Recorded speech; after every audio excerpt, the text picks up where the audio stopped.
Welcome to the Solo Classic Traveler campaign in the Penfold subsector. We haven't identified what sector it is. Welcome, those of you in the chat. We'll start off by saying hello to everybody that's checked in so far. Caleb Hines in the house. Who else? Mr. Mart, as always. Peter Hansen, good to see you. Thorsten K. Thanks for checking in, guys. Thanks for showing up. I want to start today's episode by talking about two things that we had from last time. I had a little help from the chat, from the commenters on the last video. We are going to be doing the wump snipe hunt today. And I was looking at the encounters. Of course, we're in Book 3 of Classic Traveler. Animal encounters. And how do the animals behave? And in my copy, this is the facsimile edition of the classic 1977 rules. The animals behave like this, and it's a little funky because I'll put that one back there. Depends on the animal. When you are in a combat situation, they will either attack or they will flee, and that's going to be important because we're hunting animals today. And running down this, if you look at carrion eaters, now the target of our hunt is a carrion eater. And in the description here, it says scavengers, which take meat, dead meat, as it becomes available, often waiting patiently for other threats to disperse before beginning, are termed carrion eaters. The typical Terran carrion eater is the buzzard. Although, any opportunistic feeder, what do you call those? Jackals? Hyenas. They're carrion eaters, but they'll drive off. They don't really count. They'll drive off, prey. Buzzards won't. They'll just wait until everybody else has had their fill. Or they'll jump first and get what they can before the big boys show up. So in the case you run into an animal, for herbivores, you will find out if they flee by rolling on this column first. And so for herbivores, you will see they will flee on an 8 up. And then, wait. For grazers, for example, they'll flee on a 5 up. But if you roll a 1 through 4, then you roll to see if they will attack on an 8 or better. You come down to carrion eaters, and they'll attack first on a 1 up. That can't be right. Fortunately, a friend sent me this card stock cheat sheet. This is the Judges Guild referee screen from, I believe this is from 1981. And if you look, it actually has the same chart on it. And look, carrion eaters will attack on an 11 or better. And so I went ahead and filled in, I just put a little 1 there, a little typo. And I think that the original copy, if you've got it printed, it probably has an 11 in there. But that answers one of the key questions. The other question that I had that was answered by the chat is on the animal stats, you roll to decide how big it is. And the weight will decide how many hits it has and how many wounds it has. There are 2 numbers here separated by a slash. It's not indicated in the text anywhere that I could find. Apparently in 1981, they explicitly state the number before the slash is how many hits they can take. It's their endurance. The number after the slash is how many hits they dish out. So this is their sowing, and this is their, it's the other way around. This is their reaping, this is their sowing.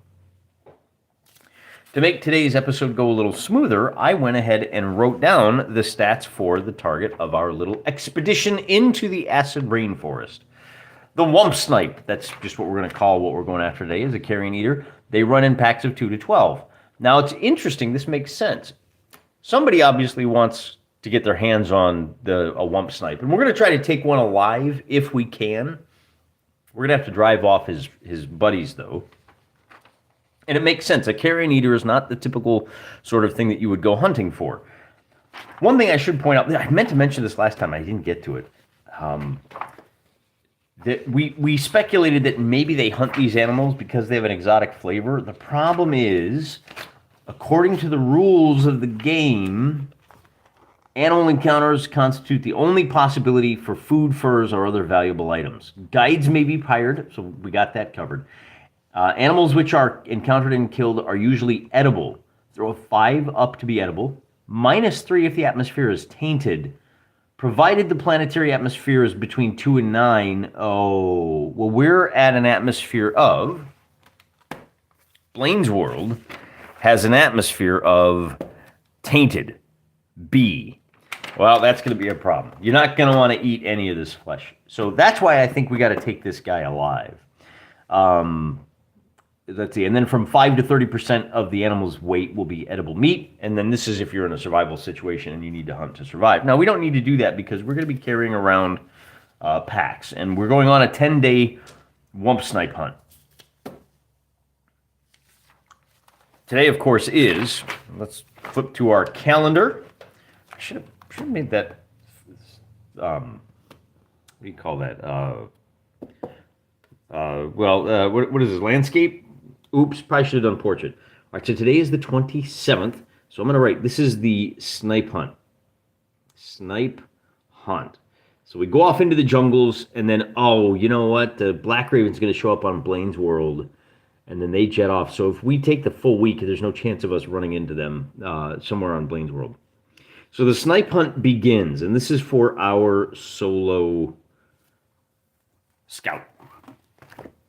This gives us an opportunity to pull back, and that's going to be important. We'll track that as we go. But this does give us the opportunity to pull back and take a closer look at our. I need a name for this scout yet. He hasn't really earned it. We're going to see how things go. Remember, he's 34 years old. Galactic Standard 1990. Is it the 41st millennium here in our... We're pretty vague about how far into the future this takes place. Could be hundreds of years, 1,000 years. The rise and fall of galactic civilizations has occurred. Our scout, of course, had 25,000 credits to his name. I spent 400. I bought him a shotgun. It's really the only thing that he's got available. I think maybe we go ahead and give him a knife, but that's kind of a long shot because he's a lover. He's not a fighter. Strength 3, Dex 4. The good news is with a shotgun, he just barely makes the grade with a dexterity of 4. When he fires that thing off, he does not have a penalty. He's only hitting on 8s. But if we can get close enough, we'll be okay. We have a shotgun on my... Did they give us the non-weapons? I'm flipping through my cheat sheets here. And they've got everything cross-referenced. So if I'm firing a shotgun, oh, this is for the kind of armor that you're wearing and the distance that you are. So here's shotgun. They do 4 dice worth of damage. And if you are close, you need an 11 to hit. At short range, you only need it. Wait, what? I'm not sure I buy that. Oh, you're firing at somebody wearing no armor. Yeah. You're going to be hitting, like, pretty much a 0. I'm not sure about that. We might not go with this one. The nice thing about the shotguns is that it has a... you can attack up to 4 people with it. Here's the other one. Here's the other page there. So if you're firing a shotgun, that's this here. At somebody wearing cloth armor, you're hitting on a, 19? Wait, what? 8? I have to run the numbers and see how these tables work. I don't think we're going to be using these today. We'll be cross-referencing the other way, I assume. Weapons and damage. What is this? So we've got the... there's our hand-to-hand weapons. All right. We're learning. We're getting better. Our book control is a little on the weak side, but we'll get there. Long story short, for the shotgun, I even wrote it down so you need to look it up. If you've got a dexterity of 4, you don't have any kind of a penalty. If your dexterity is 3 or less, you're at -1 to hit. We don't have that. And then when you're shooting at somebody wearing no armor, you get a +5 to your roll if they're wearing cloth armor. The guys we're hunting today don't have any armor. The only reason this might come up is if we get betrayed by our guide. Because these are NPCs, Sergeant Apples, I'm assuming he's smarter than he is tougher.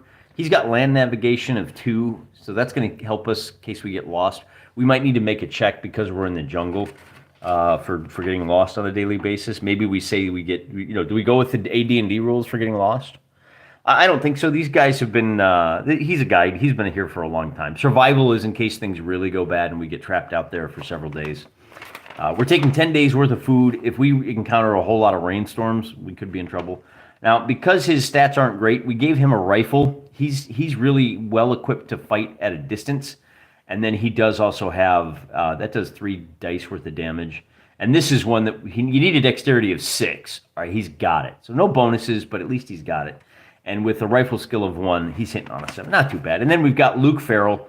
He is our hunter tracker. He's got tracking of 2, and that's going to come into play as well. But going back to our scout, I'm thinking that what's going on here is he earned a scout ship. But to kind of give a little bit more background, he is discharged on Blaine's World. And this is kind of, I think a successful hunt is what he has to do to earn out his ship. He did 3 tours. He's really a bit on the shrimpy side for a scout. And if we can complete this snipe hunt and get a snipe back to base, then for study, for, I don't know, whoever, we're good. It doesn't matter. You don't need to worry too much about backstory. I mean, you can. It's a role-playing game after all. I did buy him mesh armor, so that may come in handy. The guys that we're hunting have teeth and claws. We got to hike out into the jungle. And I need to write this up. I'll probably post this on my blog, johnmollison.com, because this is a really effective way of doing a hunt.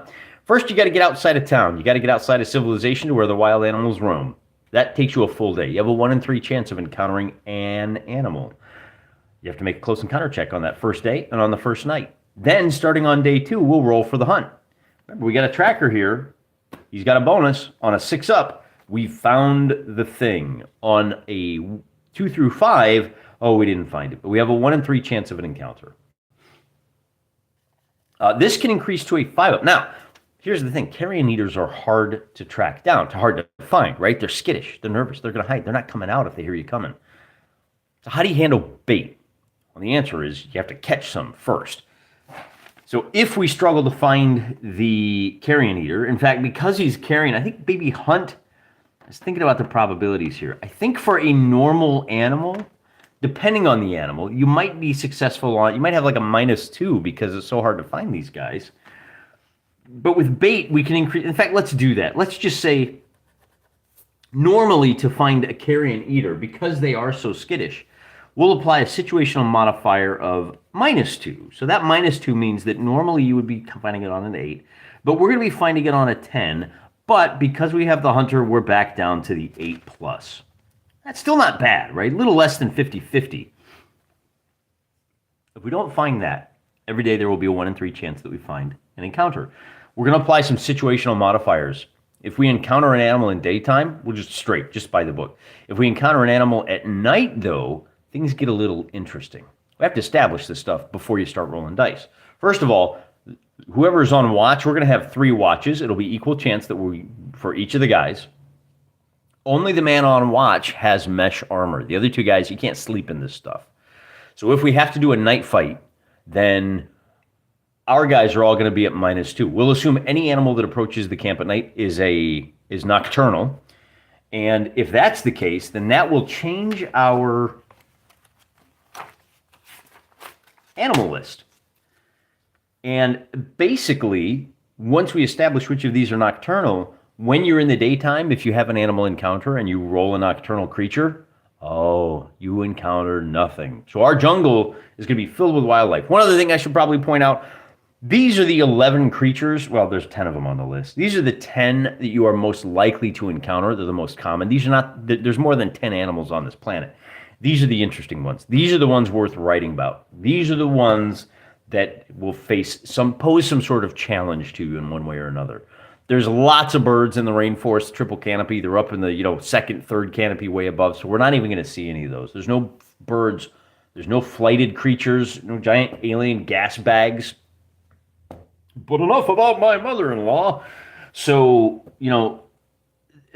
keep it in mind that these are the significant animals that are worth writing rules about. There's lots of bugs. I'm assuming our guide and our tracker have the knowledge of what kind of DEET you have to wear, but it's like for animals that are used to the acid rain, so it's some kind of acid DEET.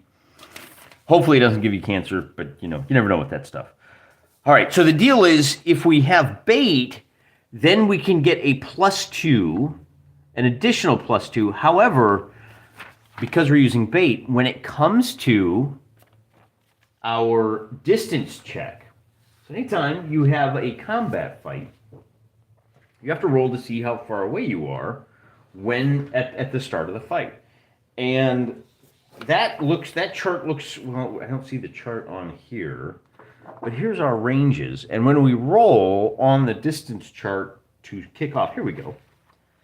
So we've got this chart right here. The encounter will be on a 2 through 12. It'll look something like this. Because we're in the rainforest, we're at -2 on the distance. That's the one that's in. Wait, where's the actual distance though? This is an interesting one. Here we go. Encounter. You roll 2d6, and these don't go like close, because odds and evens makes a difference. Because we're in the jungle. I'm sorry, not the jungle, the rainforest. We're at -2. If we have bait, we can reduce that by another -2. Remember, we're trying to take these things alive. So we'll set some bait if we can kill an animal first. And then we're going to be at a total of -4 on this chart. So, for example, we're using our bait, and the animal comes, and we give ourselves another +2. So the animal comes, we're at 9, -2, minus another 2, we're at a 5. That means we're going to be at short range when the animals appear. And there will be 2d6 of those. 10 of them show up, right?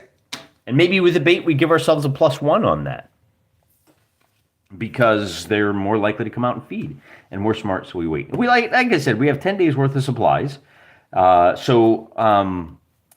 need a 4-day. If we don't find what we're looking for on the first expedition, we're going to have to rest for 4 days, recover our strength, maybe hit the spa, refit, patch the holes in our tents. And again, I'm assuming our guys are carrying food, shelter, everything they need when they're on the hunt in like a 50-pound ruck or something like that. So that's pretty much it. Let me check in the chat, and then we'll start in on this little adventure. Do we have any more context that we can add? Happy birthday to our Dub's daughter. Let's see, or a bone vampire like in the Beast of Averoigne. I haven't read that one in a long time. What else we got? What are we chatting about? Page 26, Little Black Book, number 3. What is this page reference here, Cyric? Page 26, 22. What are we talking about? There's our terrain chart, right, but I was looking for the actual roll that you make to find out what the distance is, and we found that, so we're good. We're good. You got to reference it. We've got... other animals might be attracted by the smell of bait or blood. Oh, yeah, that's a good idea. This could be like Space China. Everything is an aphrodisiac, right? What's a wump snipe? Coyotes running tonight. Yeah, correct me if I'm wrong. Coyotes are carrion eaters too, aren't they? Let's see. Grilled rump of wump is tasty. At least it's not a snark. Yeah, scent glands. There are probably some exotic things that you can get out of this thing, but that's what we have to study, right? The idea that their furs... Chitin was valuable for PPE. Related production was kind of neat given the local acidity. Maybe some sort of secretion, right? Odeur de snipe. I like that. Cyric. Hi from Vancouver, Paul. Welcome to the chat. The glands might be used in medical experiments or to make the most expensive perfume this side of the galactic rim. Elephant gun, shrimpy, perhaps he was a tunnel rat. I mean, it could be. Other animals might be attracted by the smell of the bait. Yep. Do we have any contract for some aphrodisiacs? Well, that's the whole thing is I haven't really sketched out or filled out exactly who we're going to be giving this to. Again, he's a scout. He's got a mission from the scouting force. Maybe it's the VDC. After all, Major General Angel Jolly is here. She knows that he's on the list for a scout ship. He's waiting for one to open up, and if he can go out and, this is a chance for a scout of Blaine's World to prove his mettle, and that's what's going to happen. So let's turn the page here to I'm going to get out just a piece of scrap paper, and you can see how messy this is. This is all of the character generation stuff, but I already wrote that down, so we're good. So, as I said, on the 27th, our expedition sets forth. and we get a 3. So nothing happens on the day of the 27th. And then the sun goes down. We've hiked a good, I don't know, 10, 15 miles. And I'll say this, I think this system works regardless of terrain. If you hike a day out from where you're at, if you're in the plains and you can march 30 miles in a day, that's great. If you're in the jungle and you can only hack your way through 12 miles of jungle, that works too. So at night, we have a 1, so nothing happens on the night, and then at night, nothing happens. So then the calendar turns over, and on the 28th, we are walking carefully through the jungle, and we have an encounter. Trying to find those carrion eaters. We're looking for spoor, and we have a chance, but before we do anything else, there's a chance that our hunter has found the scent. And as I said, now we're just at an 8 up. That's including the +2 for our boy. On a 6. It's not, our tracker didn't find it, but now we roll on the chart for 2d12. I wonder if more light would help that. It looks like my focus is all out of whack here today. I wonder if I put a little more, I was hoping that the black and white tablecloth would help that. I wonder what else I can do. That's good for now. Okay, so who do we encounter? We encounter a number 4 on our list, and that means we've got wump snipes. 2. Everything's coming up scout today, baby. Although, because we weren't using the bait, we have to roll the standard 2 dice to see how far away they are. -2 simply because we are in the rainforest. And bear in mind, just because we see them doesn't mean we're going to catch them. I roll an 8. That becomes a 6. We encounter them at medium range. And let me take a moment to sketch out our range bands. There will be 1, 2, 3, 4, 5, 6, 7, 8, 9, 10, 11, 12, 13, 14, 15. Bing, bing, bing, bing. And this is how far away they are when, I should have wrote it inside the boxes. That would have been easier. When we encounter them. The medium is 6 to 50.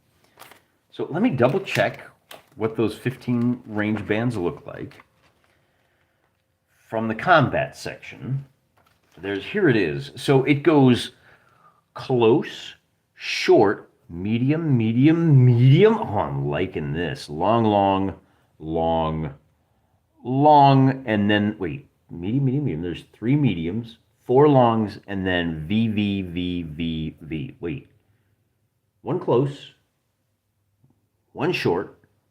Is there 1 short or 2? And then 3 medium, medium, medium, medium.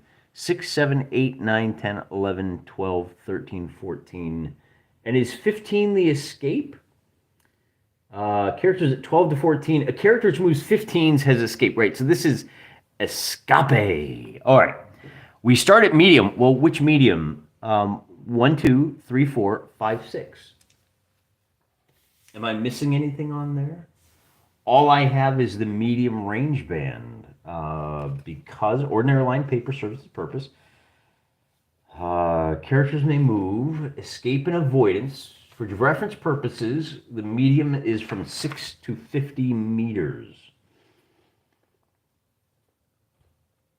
Well, there's only 3 mediums here, and my chart has 1, 2, 3, 4 medium, or I would suspect, unless there is a typo there as well, I would suspect that the distance is,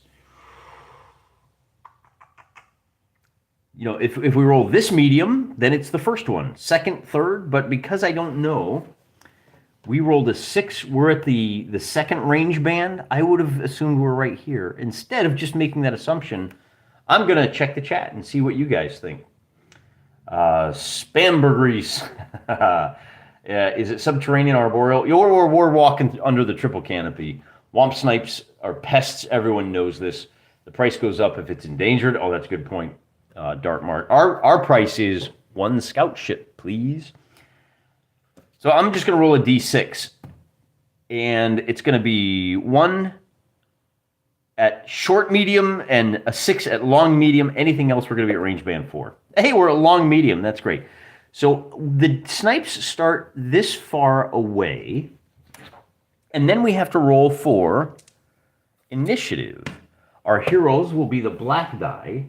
Our snipes will be the... Well, first, let me check how many there are. There will be 2d6 of them. We've got 6 snipes encountered. 6 snipes. At like medium / long range. So they're right at the edge. They're at about 40 meters, we could say. We have to check initiative. Our guide and our rangers will give us a +1. The snipes are skittish. I think they will probably get a +1 as well, unless I'm missing something. Are there special abilities that I'm giving them that I should not because they don't have that talent? Wounds, weapons, armor. We roll for initiative as normal. Just double checking using encounter tables. We did that. Referee initiated modifications to the frequency may be instituted to cover greater or smaller probabilities. All right, I got that. In addition, specific encounters at specific locations are possible. So if you have a keyed map, you can go with that. When an encounter occurs, the correct based on terrain type, special effects. Animal encounters constitute the general possibility. Guides may be +2. Animals which are encountered and killed are... Yeah, there's no real hardcore... I think carrion eaters are going to avoid any noise. We're moving quietly. So it's just a straight... We'll just go with a straight roll. I've talked myself into it. The snipes are at a 1. The snipes get the initiative. They're going to get to declare first. And that is where we kick back over to here. All of these guys are going to have the same capabilities. The snipes have 2 dice. I feel like I did that wrong too. Let me double check my note page here. It says 2D. Oh, I get it. These each... My notes are wrong here. It's 2 dice for the first slash. Wait. So this is the they can take it, and the wounds. All right. So that's the first one. So they were only 25 pounds, so about the size of a small dog. It says they get -1 die for wounds, so they're going to be hitting us with 2 dice. They've got teeth and claws, and they've only got D6 wounds. Oh, this might be hard to kill them all then. In other words, they're all going to have 5 wounds. Okay, so 5, 1, 2, 3, 4, 5, 6. And because they have the initiative, again, this is a fumble through. This is our first legitimate combat. So if it seems like I'm flipping through the rules and scratching my head a lot and turning to the chat for your expertise, if it seems like it, it's because that's exactly what's going on. Before each series of combat throws, each character may state his movement status, which may be evade, close range. We're going to close range. We want to get... I glossed over the other one of our hirelings here. Has got a couple of different weapons that are worth talking about before we get into this. He is much tougher. He's A86 for strength, dex, constitution. He's got a revolver, a pike, and a clubber. And depending on how far out we are, that's what he's going to be using. The revolver is a close-in weapon. The pike is because he's used to hunting like the big herbivores out there, and it does chase away the predators. And then with the clubber, this is what we're really hoping that we can kill one. We can bonk 1 or 2 of these snipes with the club. And the other 2 guys, our rifle boy and our scout, are just going to be protecting the actual hunter as he tries to get close enough to club one of these. And so our heroes are out here, right? Our scout, our Sergeant Apple, and our hunter Luke.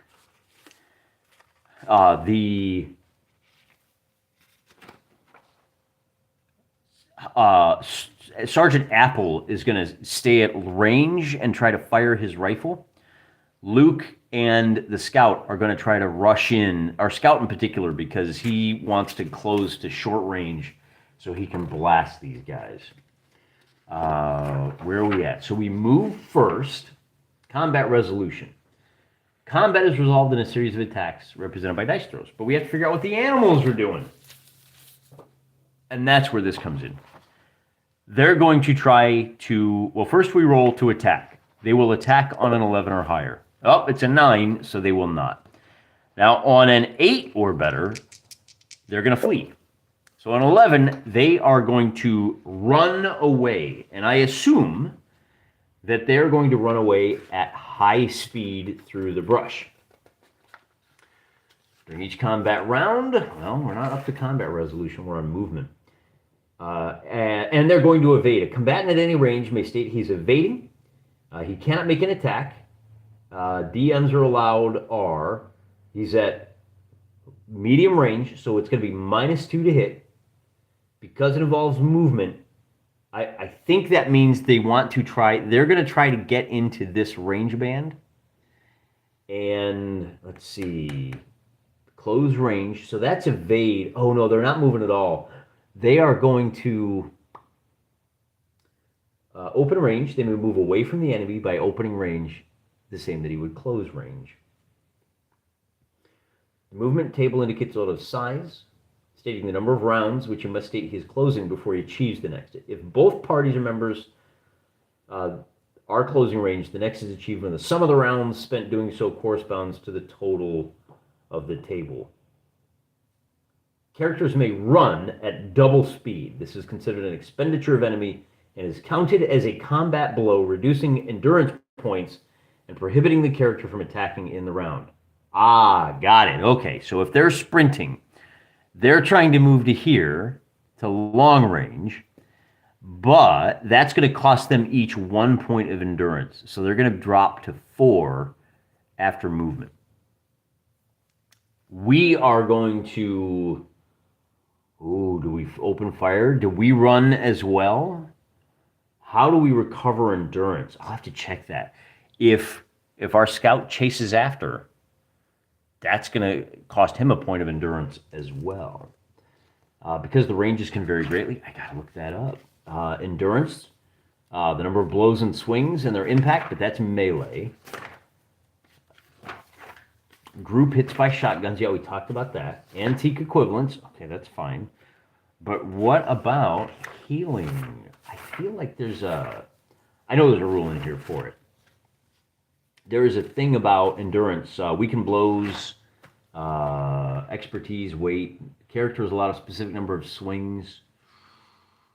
Characters are restricted to total weight. We drop our packs, I assume, so we don't have to worry about that for now.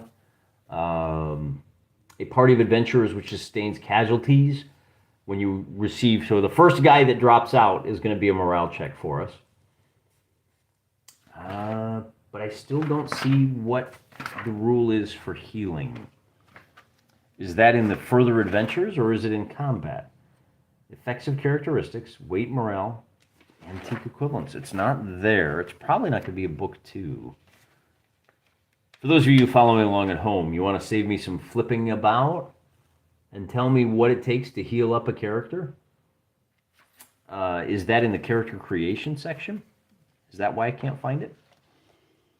Drugs, experience, trades and commerce. Yeah, it ain't in there. Is it under... Let me check the table of contents first. We had not yet evolved to the tech level of indices. Mustering out aging, skills and benefits, naming, acquiring. So we've got basic concept, procedure, combat resolution, the effective... Yeah, what... It's not in any place I would expect to see it. What's the word, chat? Because this depends. Whether I run or not makes a big difference. A big armadillo. I thought about an armadillo, but we didn't roll any armor on the special table. That's a possible thing, but since it didn't happen, we're not worried about it.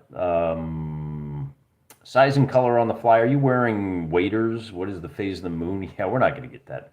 We're not getting that into it. Pursue it with forks and hope. Well, that's a snark hunt. I assume we're using deodorant. Why exactly would you lose endurance by running? It's just a function of I'm getting tired. And the deal is that your endurance tells you how many combat rounds of effectiveness you have as well. As you get tired, you are reducing your ability to maintain the fight. Once your endurance drops to 0, then you have a penalty to additional melee attacks. And also, it's taken off of your wounds as well. Why would you not hunt these things with an FPV drone? Because I don't own one. Because where's the fun in that? This is, you can hunt ducks with a bazooka, but where's the fun in that? We're hunters, not, killers. Special blows are allowed. Weight, man, this is characteristics. Table 1 makes provision. No, that's not it. So let's go back to combat. Surprise, range. Combat is based on successive attacks, a basic throw. Now, blows, shooting, all of that is done simultaneously. We do, each character indicates his movement. Resolve combat using movement and then attack. Any leader, tactical, military, we got +1s, but that's canceled out by these things. You're so skittish. Movement, escape, and avoidance. Once contact begins, a party may leave the field of battle only through movement. Wounding and death. The wound column indicates wound points are applied to a target's strength, dexterity, and endurance on a temporary basis. The first wound, when any characteristic is reduced to 0 by wounds, that character is rendered unconscious. When all 3 are reduced to 0, the character is dead. Once a characteristic is reduced to 0, further points may not be applied to it. Let's see, unconscious characters recover consciousness in 10 minutes. Here it is. With all characteristics temporarily placed at value halfway between full strength and levels. So let me put this down. I'm going to just make a little note here, because this is healing, but not really. For example, a character with a strength of 8 who is wounded to a strength of 4 becomes a strength of 6 when he regains consciousness. All right. Unconscious characters are considered severely wounded and recover consciousness after 3 hours. Their characteristics remain at the wounded level. Recovery is dependent on medical attention. Let's see. Strength 6 when he regains consciousness and remains so until recovered. But so that doesn't talk about recovery. A character of great strength. Is this in the 1981? Do we recover 1 point per day or per hour? I can't believe I haven't even rolled any attack dice. Animals use the hits instead of the wounds. Yeah, that's true. But what about my guys?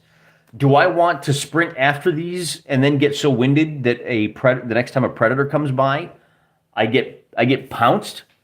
And it's not so much for my scout as it is for my hirelings.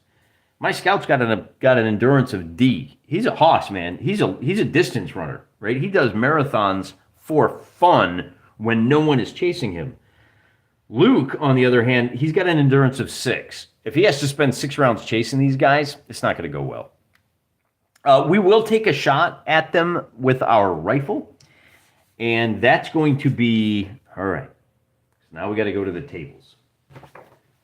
Our rifle is going to do where's our rifle? At what range? Okay, so here's our rifle. It does 3 dice of damage. And at medium range, what does the 5 mean? Is that the base 2 hit for a rifle? Okay, I don't know. I'm gonna go to the book so that I can learn how to translate between book and cheat sheet. I'll have to look at those a little more. So here's our rifle. We're firing it at, see, there's weapons. Here's a rifle. We're at medium range, so there's no benefit to that. Okay. Well, but they moved 2, so we're at long range now.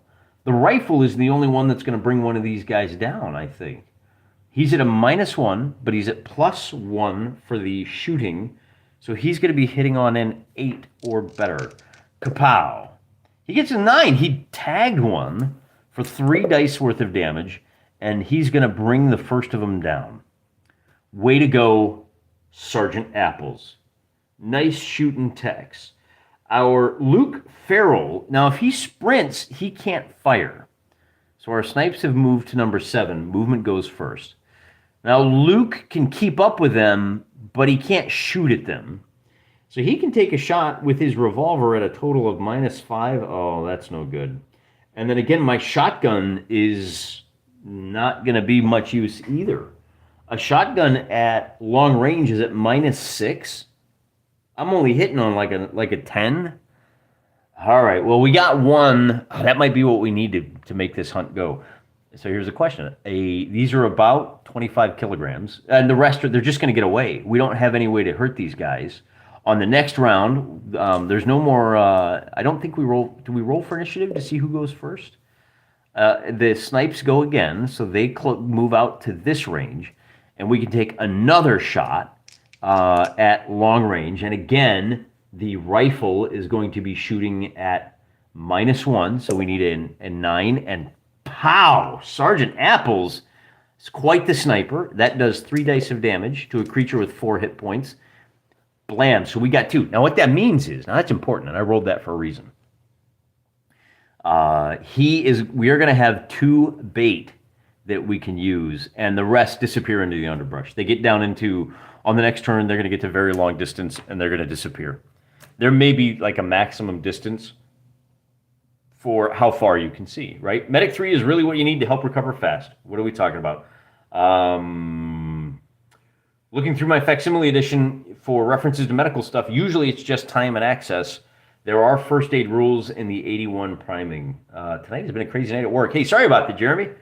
All we've been doing is talking about the rules of our snipe hunt.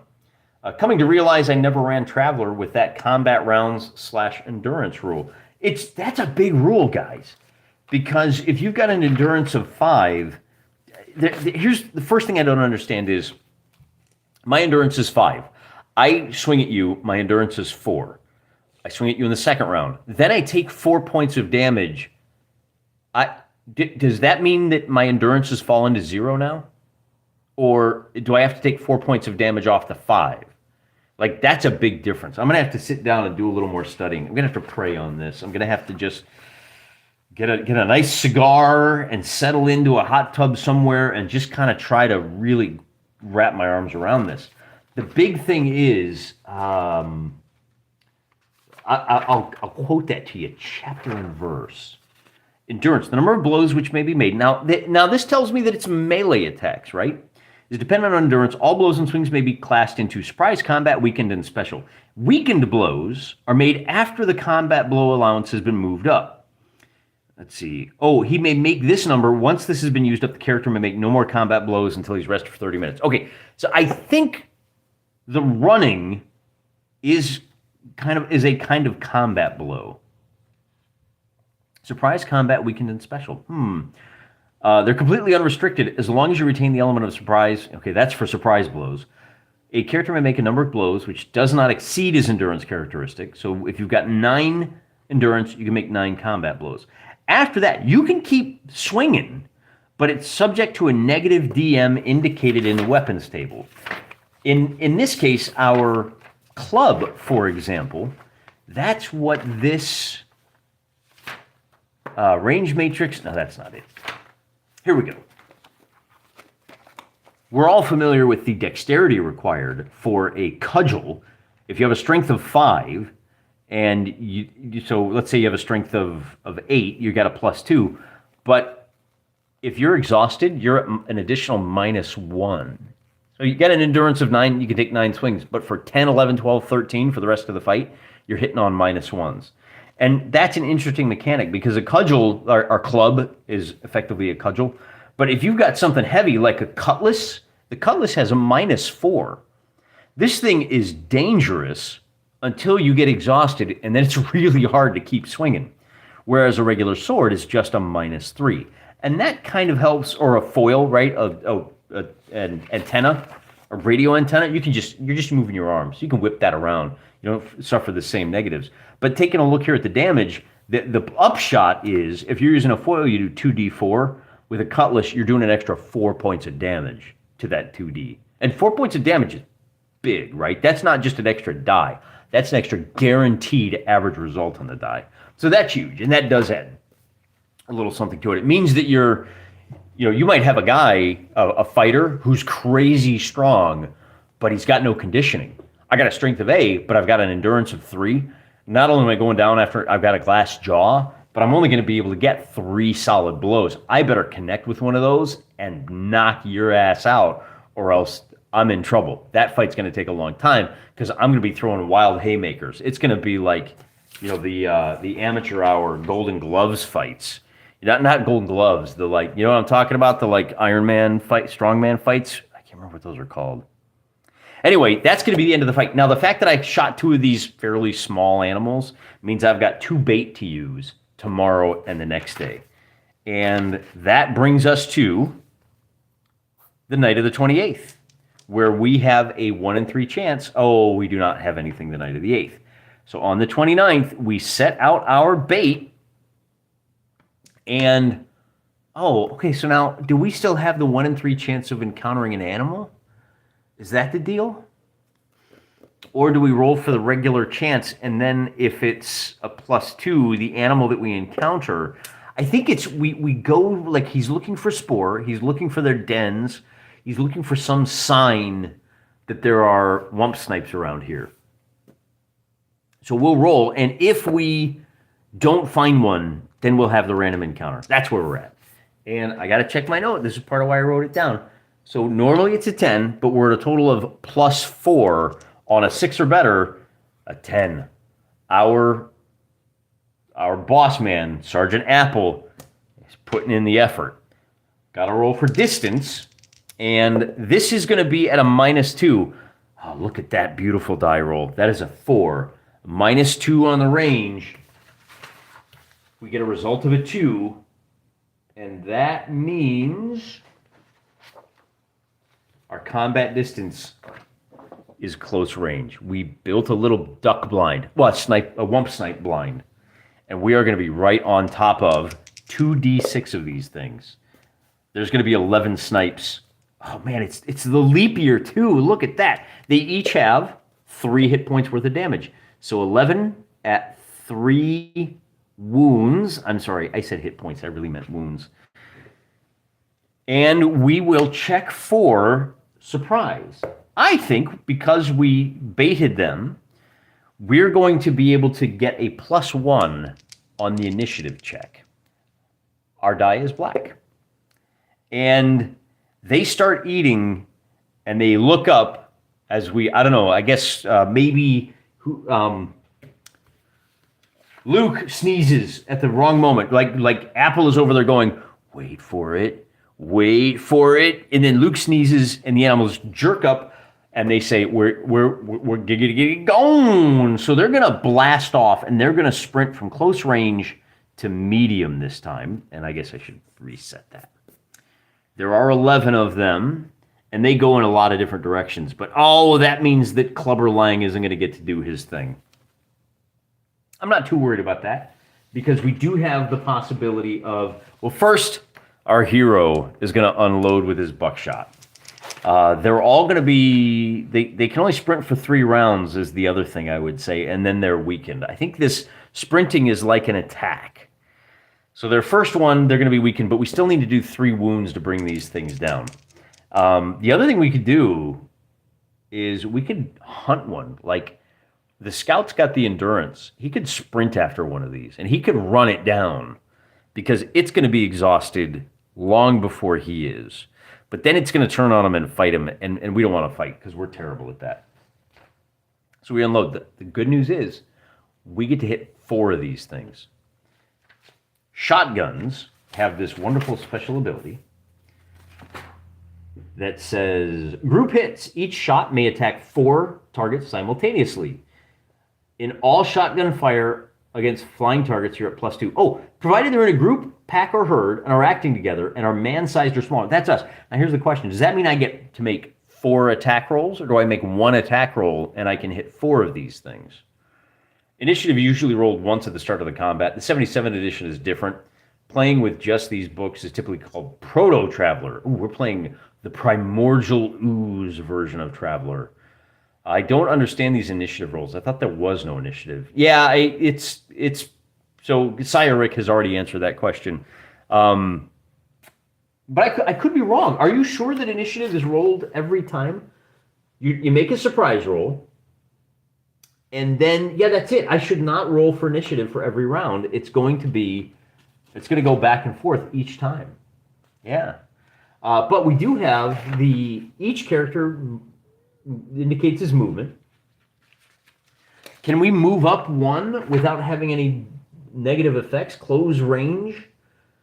Stating the number of rounds which you must state he's closing before he achieves the next close range. If both parties are closing, yeah. Characters may run at double speed. Yeah, so we can do that. We can follow up. And they're only going to be able to get from close to short range.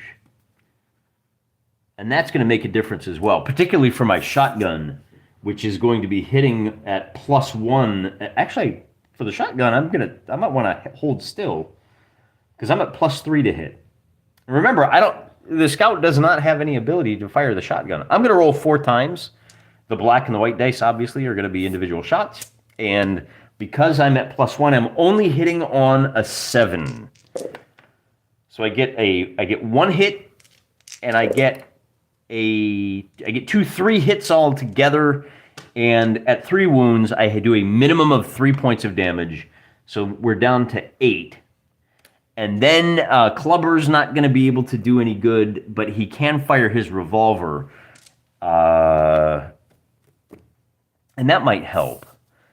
We'll fire the rifle. The rifle is going to be, if he stays where he's at, if everybody closes, they're going to be at short range. We might not want to do that, because the rifle has a... Ooh, going the wrong way. The rifle is going to be firing at... no, you know what? Oh, jeez. I don't know if they're moving or not. If I roll a high roll, so Snake Eyes I don't, and then do they run away? So I completely forgot about their behavior roll. The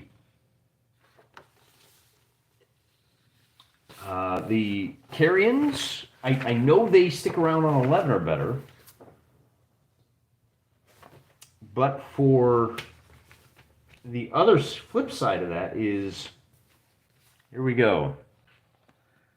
That's not for animals. I'm still right here. Animal characters. We're still on this page. Animal reactions, right? So I rolled a 2 on the 2 attack. Do they flee on an 8 up? They don't. Oh, they're confused. They're still at close range, guys. Well, the close range is bad for my shotgun. My shotgun, they're like right on top of us. I'm going to have to back off because I'm at -8 on the shotgun. All right, rewind. It's not too late. They're not moving this round.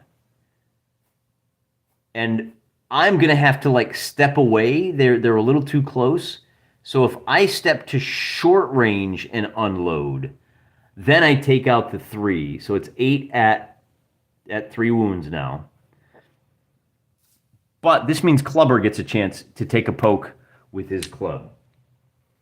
And at close range, so this is his first attack. He's only got 6 of these in him, but we only need 1.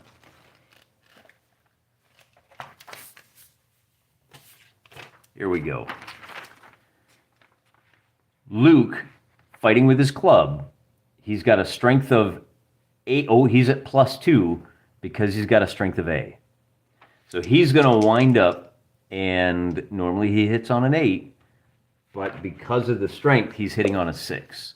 He rolls a 10, and he conks one on the head for 2 dice worth of damage.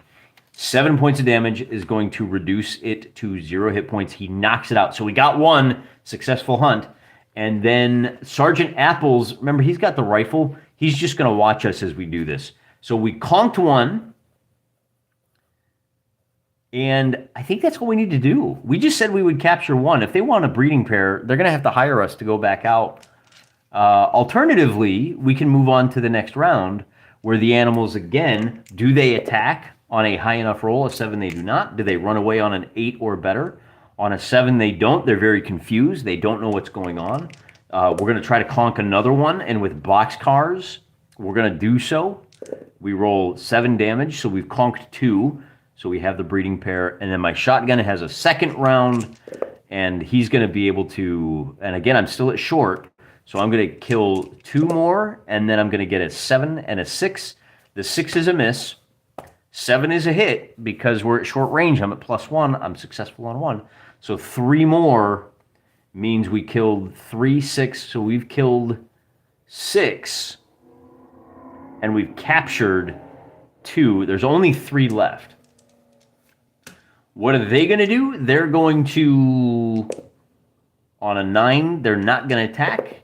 And on an 8 now, they will flee. So they move 2 away. And we're going to let them go. We'll let those 3 go. We're not worried about it. We have just completed our first success. Well, we haven't completed our successful mission yet, have we?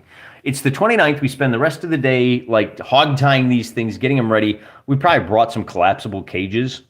And maybe that's why we're not bringing a drone out. What are some other reasons? Somebody said, why aren't you using a drone? There may be another reason that springs to mind. And we're role players, so we rationalize things, right? I mean, unlike most role players who rationalize not using the game that they say that they're playing, we look for reasons why we're not doing a thing. On Blaine's World, the tech level is 8. Do we have the tech level necessary on a Tech 8 world to fly drones like this? We still have to go out into the jungle. And a tech level of 8 means we're going to have...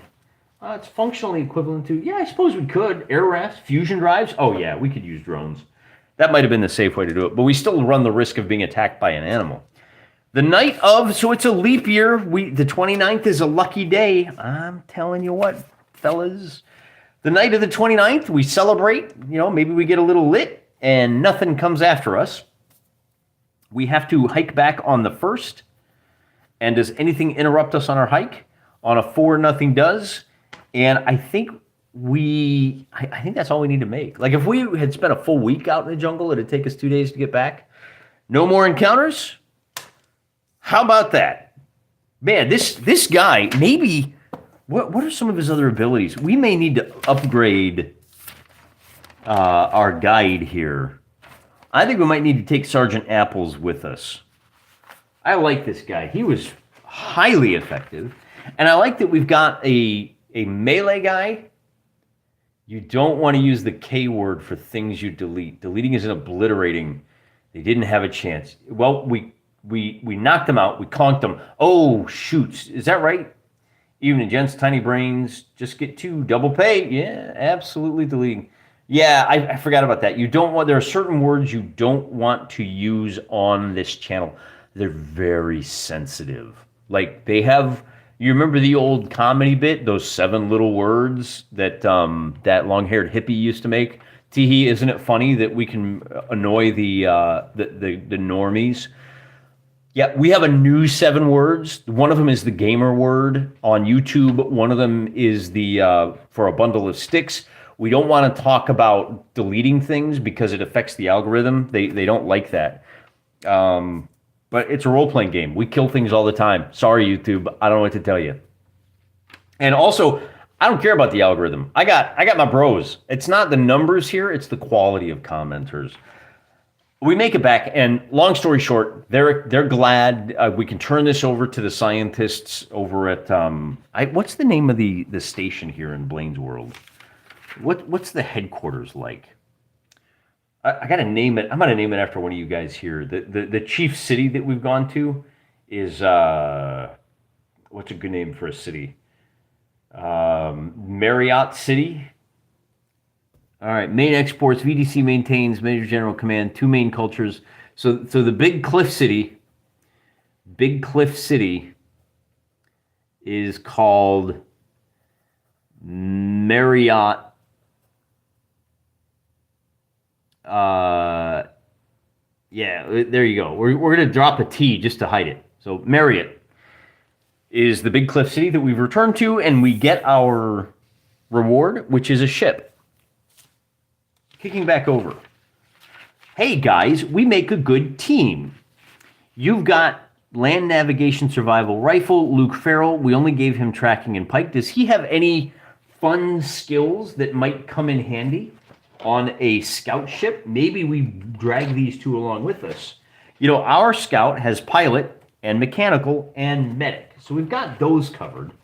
But maybe our hunter, Luke Farrell. Now, if I upgrade these guys to full-blown character, I'm going to have to roll for their... And by gonna have to, I mean I'm going to do it right now. I have to roll for their intelligence, education, and social. So for Sergeant Apples, he's got a 9, a 6, and an 8. So he's got 9, 6, 8. And look at that. We have a full-on profile.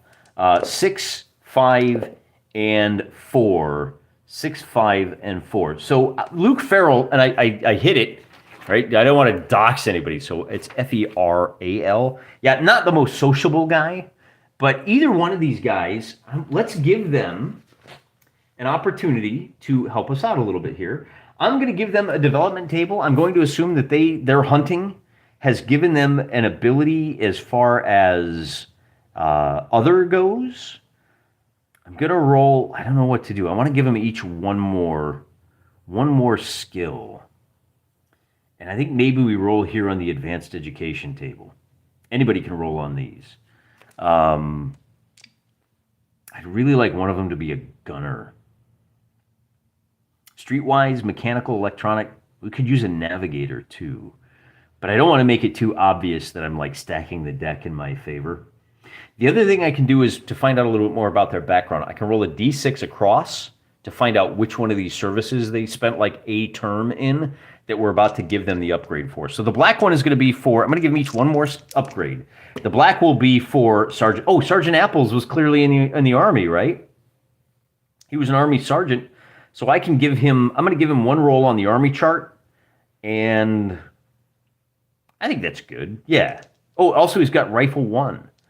Yeah, so I'm going to give him one upgrade on the Army chart and see what that nets him. Gambling. So he's a gambler. That could come in handy. Gambler 1. And now for Luke Farrell. I'm going to do it. I'm going to roll across the top. 1 through 6. I get a 6. It's other. And then 1, 2, 3, 4, 5, 6. So we're going to roll on the services skills. And with a 4, he gets blade combat. Well, he already has Pike 1. So do we give him another blade combat? Maybe we give him, when he's firing his revolver, do we give him club? He didn't have club 1. So I'm going to give him, what do you think, cutlass 1? He's already got pike.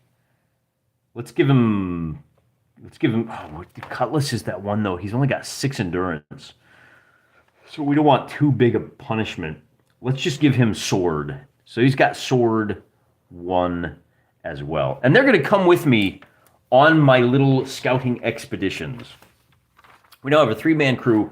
We're going to be in much better shape if we're jumped by a bunch of Bravos. We've been going at this for an hour. Man, time really flies. Sergeant Muldoon Apple. Yeah, I like that. Sergeant Muldoon Apples.